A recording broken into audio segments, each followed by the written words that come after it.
It's not always about the work itself. It's more about the mission and the values that we share. Wherever and whenever you do something, imagine how it could be a little bit better. And if it excites you, do something about it. Suddenly realizing that I can get money with crazy ideas.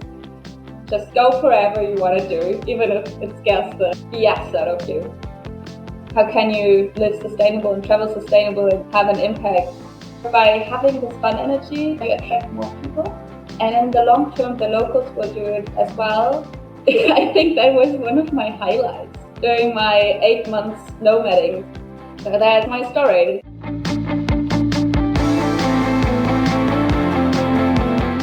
Welcome, Franzi. So happy to have you here. Thanks for having me. Please tell us who you are and what you do. I'm Franzi. I'm also a digital nomad by surprise. I call myself a multi-passionate entrepreneur because I get excited about so many things. Currently, I am a freelance copywriter, a consultant, where I help the companies, agencies get ahead of their problems and their challenges with new ideas. And so their minds make a happy dance and they know what exactly to do and get new creative inspiration from me. Apart from that, I enjoy doing sketch notes. You will have one at the end of that podcast. Long story short, it's a visual recording of a talk or a process, so you can remember it better and easily, and it looks cool. So the best combination of everything. And I love traveling in a sustainable way. I also write about sustainable traveling as a job because there is a huge possibility to travel as a digital nomad in a sustainable way and to connect with the culture and with the activities that make the world a better place and show it to other people afterwards as well. I can't wait to dig deeper into this. And before moving the conversation towards the exciting part, which intrigues me when it comes to traveling sustainably, I would like to ask you, how did you start traveling and why did you start a nomad lifestyle? The thing is that I started traveling and nomading with my partner. He was working in HR. I was doing a vocational training in a creative agency, JVM, and service plan in Hamburg. So corporate lifestyle, like starting to being that career life, very exciting. Suddenly realizing that I can get money with crazy ideas.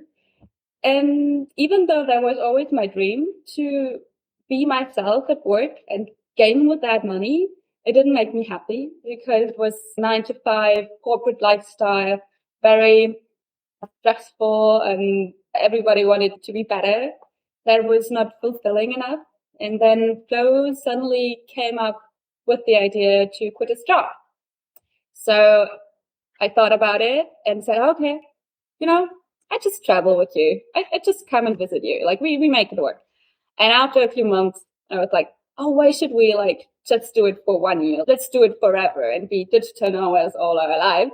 So we decided to start that life together, prepared a little bit. And just after my vocational training ended, 2 weeks later, we were in Chiang Mai. It was a little bit scary because everybody said, no, you shouldn't do it. You're a junior. Nobody will work with you. You should gain more experience before you get your own solo entrepreneurship. But it still worked out at the end. So I want to everybody who listens to that or can relate to that because you had a similar story. Just go forever you want to do, even if it scares the BS out of you. So that's my story. Thank you so much for sharing that. Indeed, sometimes we just need to follow that gut feeling and to not listen to all the naysayers that they just share their fears of actually jumping out of their comfort zone to do something that they really want. Maybe they dream about that, but they're not willing to take the risk to do it because there is a risk. And I want to touch on that as well, because some of the parts they are saying might be true, might be a roadblock for someone. But I would like to hear from you, what were your challenges after you started this journey in order to make it work and in order to make it enjoyable at the end of the day? I think the self-organization was one of the biggest parts, and to find clients, because it was true what some of the senior people were saying. They really liked me. They wanted to support me. They just did it in their way by saying, nah, stay now in the agency, stay in that world. So sure, it was tough. I was very glad that I had my first client already before I left the plane. They were sponsors at my school where I went in the evening after my internships in the agency. They are creating sustainable vegan and recycled suitcases. And I thought, wow, that's really cool. I would need them for my travel. Can I compare it? And then I rearranged the pitch, got it. And now I travel with these suitcases and write about sustainable traveling for them as one of my clients. So the challenges already began during the vocational training to find clients to get ahead of the game. And another challenge was that I wasn't sure where I want to focus my work and what is my strategy. Do I want to work with? Because everybody thinks you have every option in the world. But I think that's the most difficult part, to know what you want and then go for it. So I'd say that process, finding clients and everything, was the most challenging part. And then I jumped into, just by chance in Chiang Mai, there was a female entrepreneur group. And I went there, firstly, just to know what it's all about. What's a female entrepreneur anyways? Like, when can you be one? Should I have a multi-million business or anything? And they really helped me and challenged and relaxed me, keeping those things you want to have in your life that makes you happy, that would spark joy, as Marie Kondo would say. And on the other side, they showed me actually what a multi-passionate entrepreneur is. And now I identify as one, so that I don't go into these typical niche. I am passionate about so many topics. For me, it's like writing, traveling, sketchnoting, and so many other things that I try to fit now under my personal brand. But by doing that, I'm creating my own niche, and that's me, because I'm the only one who combines everything and all the other things. So I'd say all that was the most challenging, finding my passion and the term of being a multi-passionate entrepreneur, and to find clients to accept this new lifestyle. One thing that I spotted there, that despite of all these challenges, you spot and embrace those opportunities that come along this digital nomad journey. Because one of them is the community and being open to other things. For example, how you went to that entrepreneurs gathering. This is something that, of course, you can do if you're not a digital nomad in your own city and such. But what I found, at least from my experience, is that a lot of people are more reluctant to work with someone that is in the same maybe city and so on, simply because they see them, especially being in the same field, they see them as competitors instead of partners and sharing ideas. But every single digital nomad hub that I've been to, especially popular ones like Chiang Mai or here in Bali or Madeira, everyone is sharing their knowledge for free, like in workshops, skill shares, and so on. And that's powerful, a huge benefit that a lot of people don't think about it. And to get the most out of it, you need to embrace, you maybe don't need to be a full-time digital nomad, but just experience this lifestyle for a bit, go out of your comfort zone for a few weeks into a popular spot and see how you like it.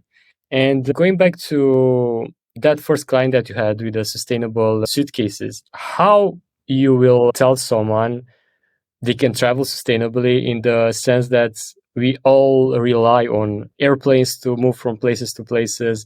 We rely on this mass transportation that uses a lot of fossil fuel. Yeah. How we can embrace a more sustainable traveling methods? That's a hot topic. I'd say that some people even don't want to take the plane to travel anymore because of that reason. And I totally see it. I totally agree with that. That's why I pay CO2 compensation when we fly. But I think that's a question you have to ask yourself, and that you have to answer by yourself. You can, for example, take container ships. You can just take the train. You can find ways or places that look as great as New Zealand, but are maybe in Europe. So you'll get the same experience if you just want to have the nature. So I'd say I try to travel sustainable in an imperfect way. I do my best. I try to go to activities that help and sustain the local economy, like not buying food from huge restaurants, just always going to the street food place and giving them tips, going to villages that still have their indigenous culture and tradition, because the tourism has the money. And if there's the money, the politics will change as well. So I think that in traveling in that responsible and sustainable way, you can have an impact in the long term, and maybe therefore even have like less planes and more container ship companies. There are already ones where you can travel with them and to also stay longer term. So I wouldn't say I'm a sightseeing hard touristy person. Like I go to a place 3 months or at least 1 month to really have an impact on the local economy there. You can look for sustainable activities. Like we went on a responsible and sustainable dolphin watching in India, where we went with a eco expert, and she was explaining us why this kind of dolphin watching is very good, because we like keep distance, we don't interrupt in their life or their way of hunting. And she'd say it's only possible that we do this political work to find changes and to restrict boats to go outside in that time of the year or go so close, and that they will be punished because of the tourists. Because when we tourists don't like it, we won't come and spend money. So it will have a bigger impact. And when you see that bigger picture, I think for me at least, it's worth to fly once in a while, but having the impact in other countries and also back home, cleaning up the beach. I talk about that topic with everybody who wants to hear it. So that other families, even if they are just doing a short trip, think about, okay, do we actually go into that, I don't know, fun park, or do we go into a, I don't know, indigenous village where we can support?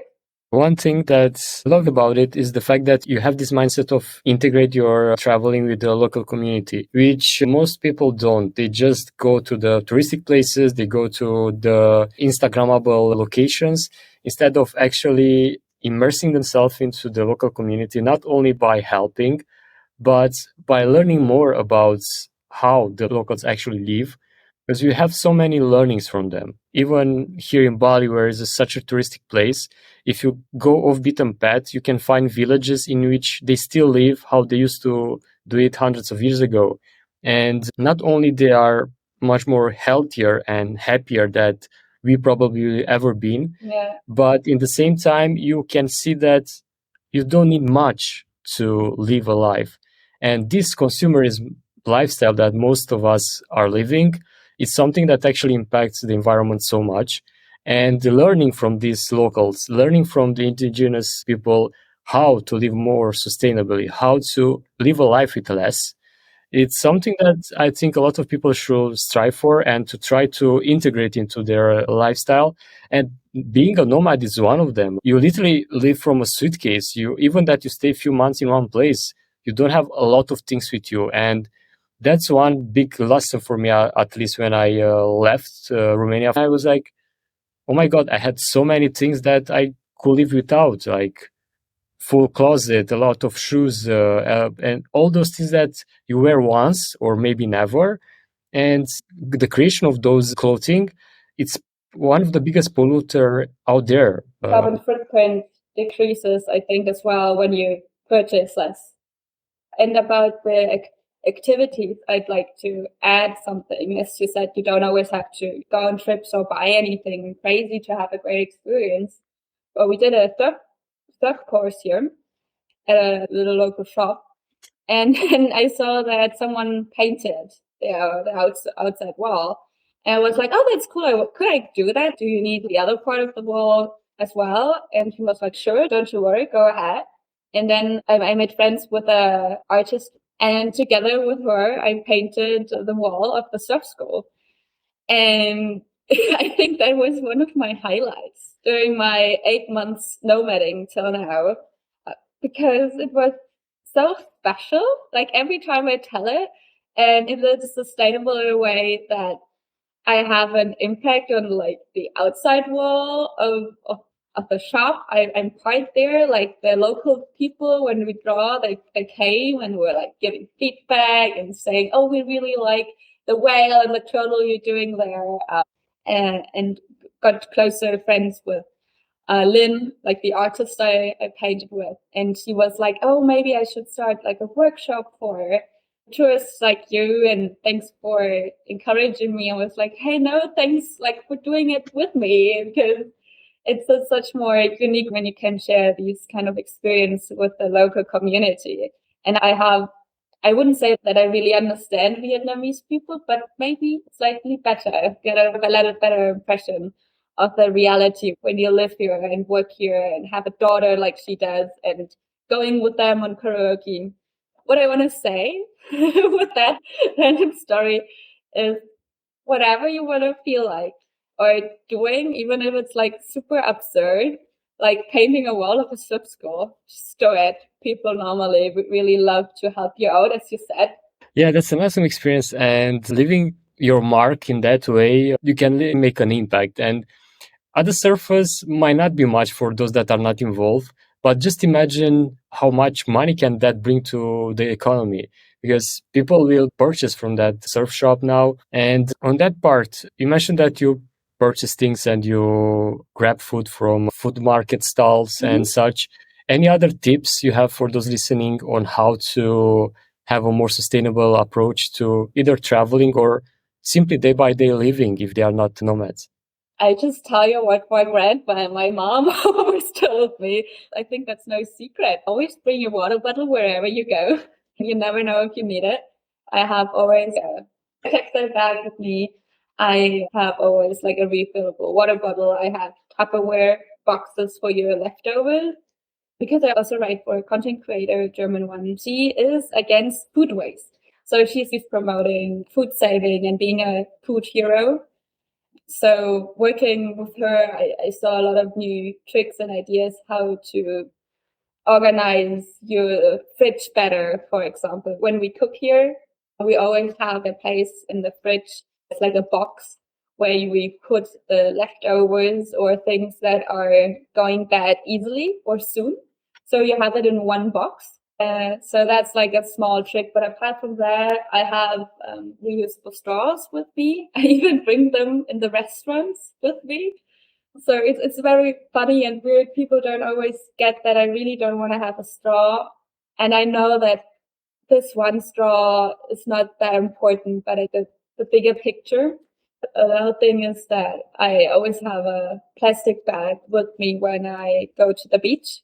So by walking there, I put a trash in it, get up trash or go to the zero waste store here. By the way, wherever you are, just Google if there is a zero waste store. If you look for it, there are always sustainable travel activities and things. So I just wanted to say that wherever and whenever you do something, imagine how it could be a little bit better. And if it excites you, do something about it. I think, of course, you do a good thing by cleaning up the beach, but you do it out of the wrong motivation and it like destroys you and makes you bitter in long term. So I love to have the abundance mindset we talked about before. That is, everybody wants to help. And if you feel like helping, just do it. And when you feel tired, you know what? Grab a coconut, enjoy the moment and talk about it and have fun with a local guy, tip him, and then you encourage people to do it more. About the cleaning and finding funny activities. I remember plugging. It's a Swedish movement. To plug is a constructed word that is in Swedish the word to pick up litter, and jogging is to go for a jog. And if you combine these words, you have plugging. So it means that you go jogging and you pick up litter at the same time. Oh, And nice. the founder of that movement was by any chance in Kolanta, where we had been at the same time as well. And he did like a huge plugging event with a local Thai school. And we participated as well, and I interviewed him before. And then I talked with him also about this problem. How can you live sustainable and travel sustainable and have an impact? So that you show people that it's really fun. And by having fun, living a sustainable life and like picking up litter and running, like it has so much different energy than being angry, picking up the litter, like walking and staring at people who you're not doing the same. I guess a different energy, right? So by having this fun energy, I attract more people. And in the long term, the locals will do it as well. And then there in this community, you might also find suddenly new clients because you talk about the passions and you meet. I just encourage you to have fun and do wherever the passion leads you. That's amazing. And that tip, it's so underrated. I first come across this concept by a travel blogger, former journalist. His name is Jackson Grooves. And basically, every time you go on a hike, to fill a bag of trash. And using his reach on social media to encourage others to do so and tag him, and he will gonna share on his stories. That movement got traction, and thousands of people were sharing their stories of picking a bag of trash while hiking. And same, like implementing the hiking part, the fun part, with doing something good for the environment. And we can think of many other fun activities that we do on a daily basis and do something about it, because unfortunately, almost anywhere we go, we see trash, we see plastic bags, plastic bottles, and so on. And speaking of this, unfortunately, locals in all of the developing countries are not educated when it comes to plastic. They used to rely on reusable and bio-friendly materials like rice or things that they can be thrown in nature and they disintegrate. But plastic was introduced, they weren't educated about it, and now they do the same. They just throw it back in nature, that plastic. And from your work and from your travels so far, have you ever chat with someone that is involved in this movement and think about a solution on how to educate? Because it's about masses here. What are your thoughts on this? So the blogging founder, Eric Alstrom, he said that you can't force it on the people. So the one approach is like to show them that it's fun and to do it on a regular basis and to work with local organizations or with bigger sponsors and to create like a meetup and stuff. And in India, where this couple, they founded Ethico India. That's like a zero waste store and sustainable, responsible platform in India where they share sustainable brands that are having zero plastic and also documentaries, books, everything they think is important to the movement and to the community. They are from Mumbai. And there was a beach that was just covered 1.5 meters with plastic, super huge beach in Mumbai that was not seen by the main road. They had to go through narrow streets and then there was that huge beach. And they decided, no, it's not possible. So they started a huge movement and cleaned all the beach, worked with the local workers from the city together as well, and found a way to really empty it from trash. And now it can be used by the community. They put up like solar light that it can be also used in the evening. They build up trash cans and can now have also like a weekly cleanup meetings so that it stays clean like that. And there can be all kinds of traditional festivals and like activities and musical events and concerts at the beach, just because two normal people started that movement. And after that, they moved from Mumbai to Goa. Goa is like a coast state in India. And they opened up a zero waste store. And actually, currently, they are building a co-working space for nomads on the first floor. And I think when I talk to people like them, I get very encouraged and positive about involving local in these kind of changes and realizing that plastic should not be thrown in nature should go to specific recycling places and they help them and educate them as well.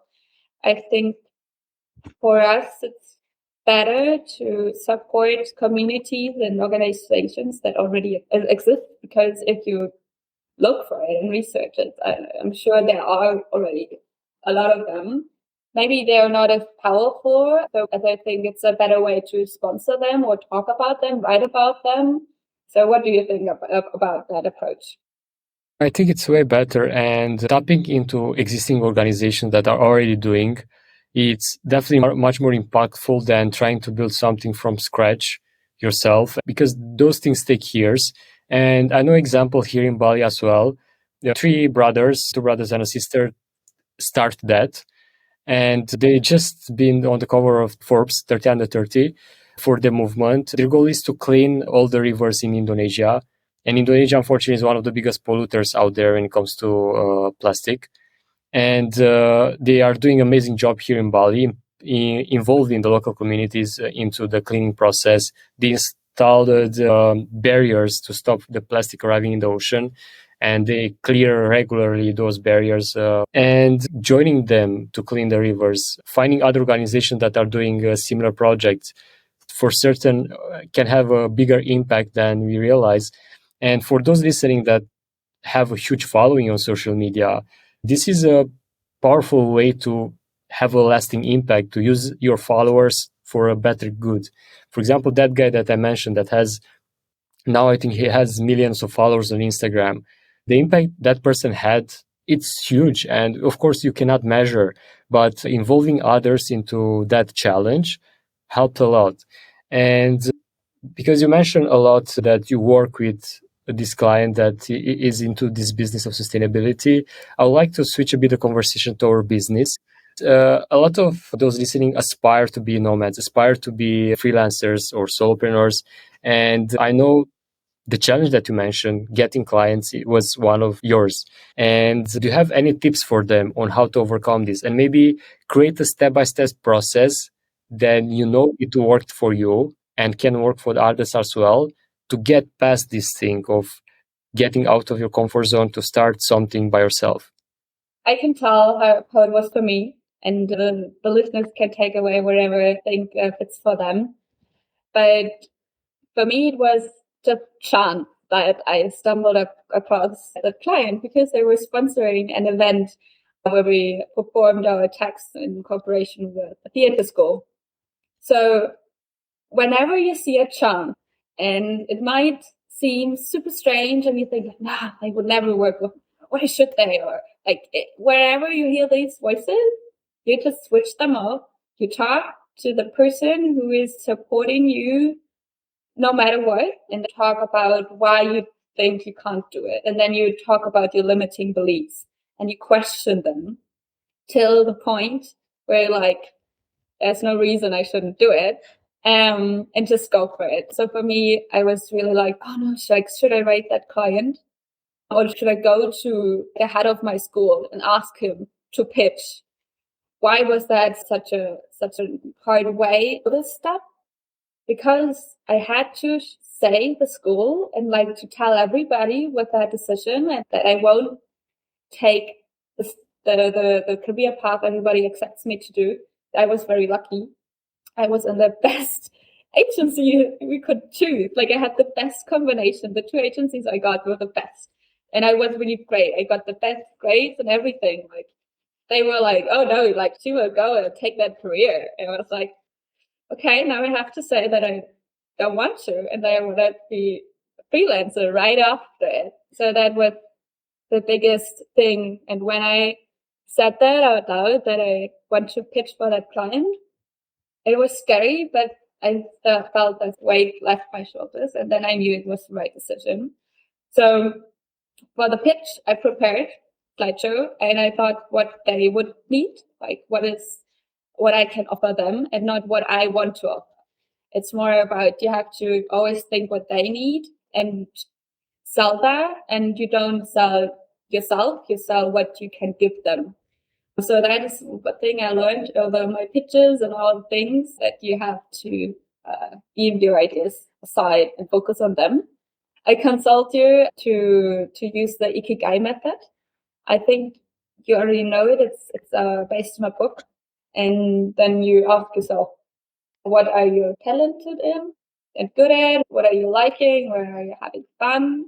What is good for the world? And how you can earn money. And you answer the questions always on your own. And then you find a pattern and maybe a sweet spot where all these things are combining into one. Like for me, I love to talk with people. I want to make the world a better place, make it greener, make people and the world happy. And then I continued answering the other questions. And afterwards, I realized, okay, I like the copywriting, but I like also like the sketchnoting, and I like this and that, and how can I combine it? And I was like, it just broadened my term. I'm not just a copywriter anymore. I'm a creative consultant, and I'm a multi-passionate entrepreneur. And voila, you've got your term and what you want to do. Okay, so you know how to get over your limiting beliefs. One, second, what you want to do. And then the most important thing, at least for my character and how I work, is that I need an accountability partner to get my shit done, to not get overwhelmed, to not get discouraged or to get blown off track because I'm so passionate about everything else. And for that, I have a regular meeting with a friend where we give us homework, like what we should do and read and like finish. And if we don't do it, we have to donate money to a very right, conservative, racist party in Germany.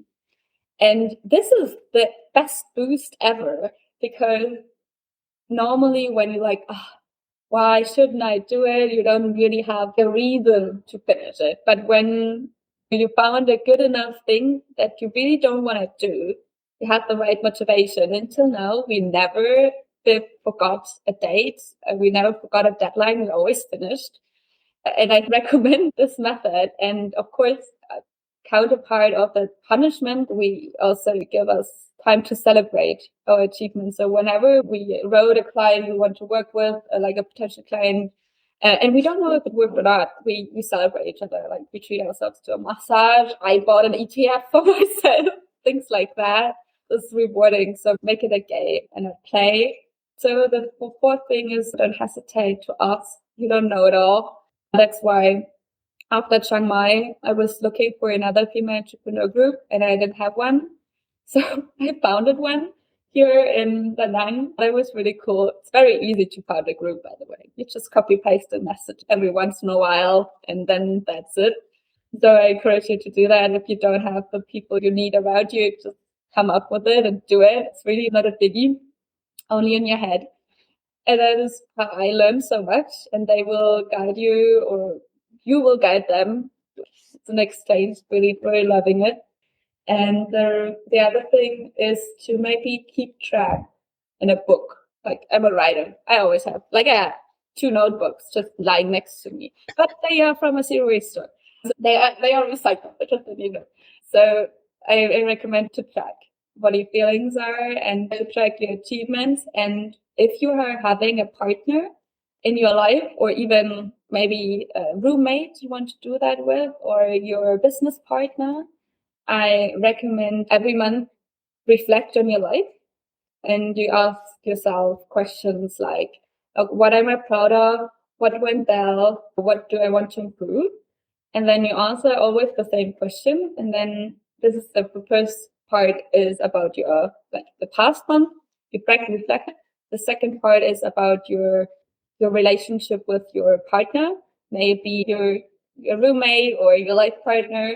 Maybe you could do that with Radhika as well, if you're interested in it, and or you do it with your business partner. That might even be a very honest way to reflect on your communication and not to ignore a conflict that might evolve after a while.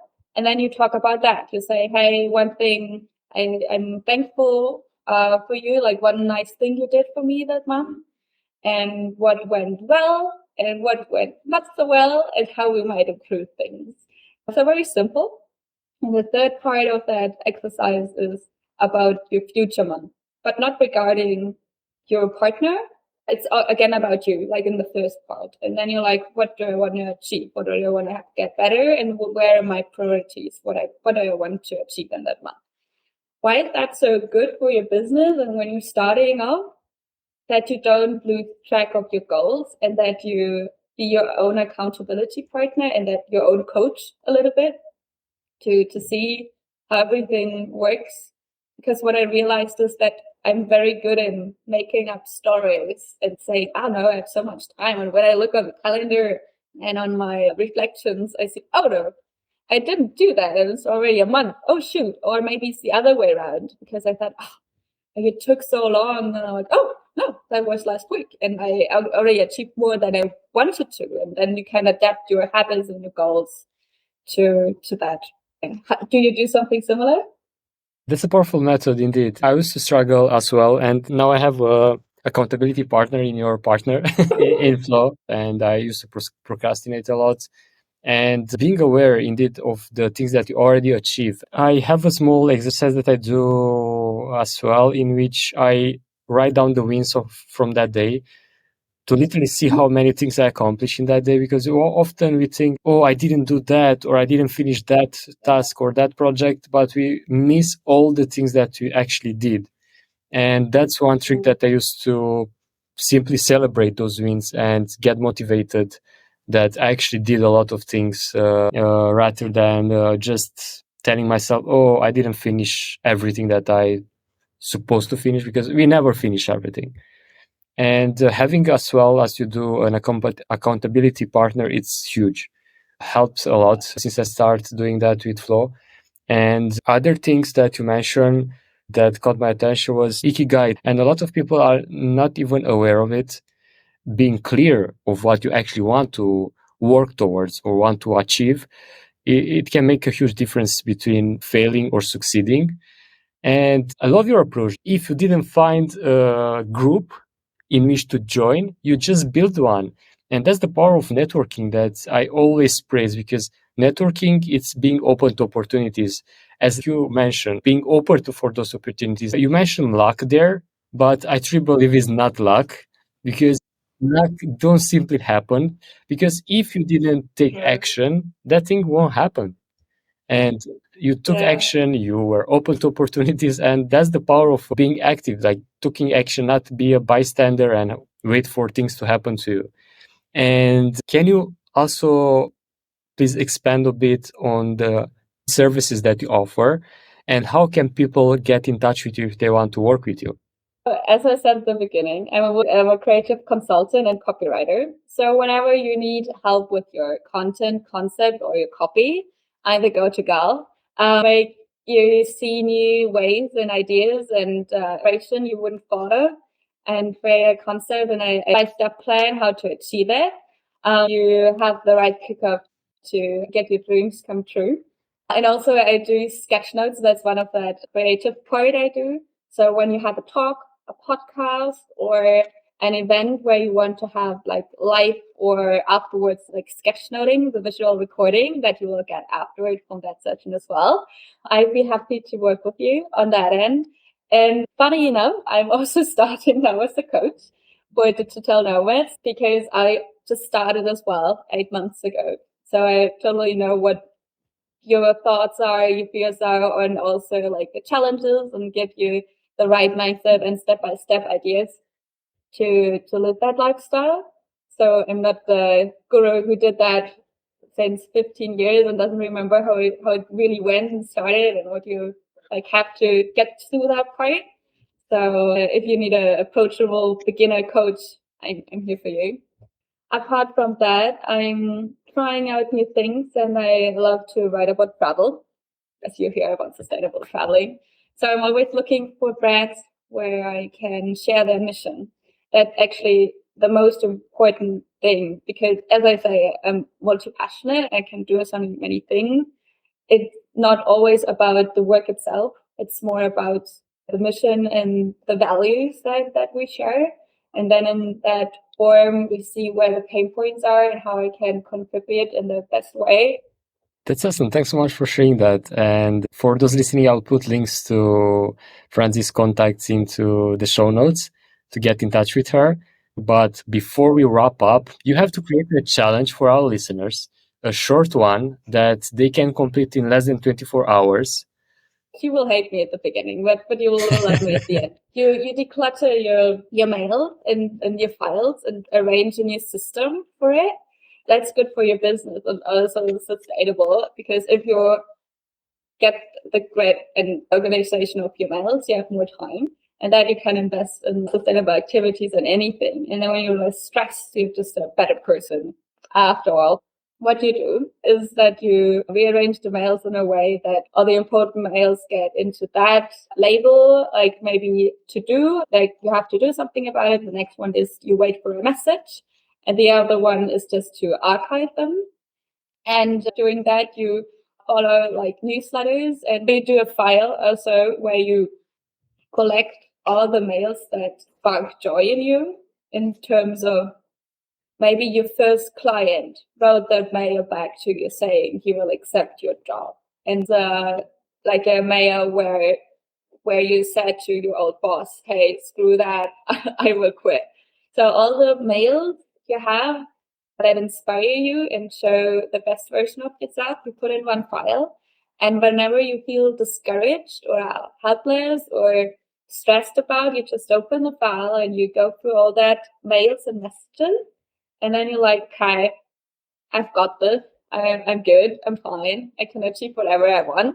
And that challenge, I think, is a way to get closer to your dreams, even though it's not sustainable in that sense of traveling, but maybe sustainable for your incoming mail list. Definitely. We spend a lot of time in our inbox. That's the reality. And decluttering that, it's a step that everyone should take. And the feeling of zero inbox is refreshing, to say at least. Thank you so much for sharing that challenge, Franzi. Same here. Thank you so much. It was really interesting. And I'm also keen to follow you and your work. Thank you so much. Same here.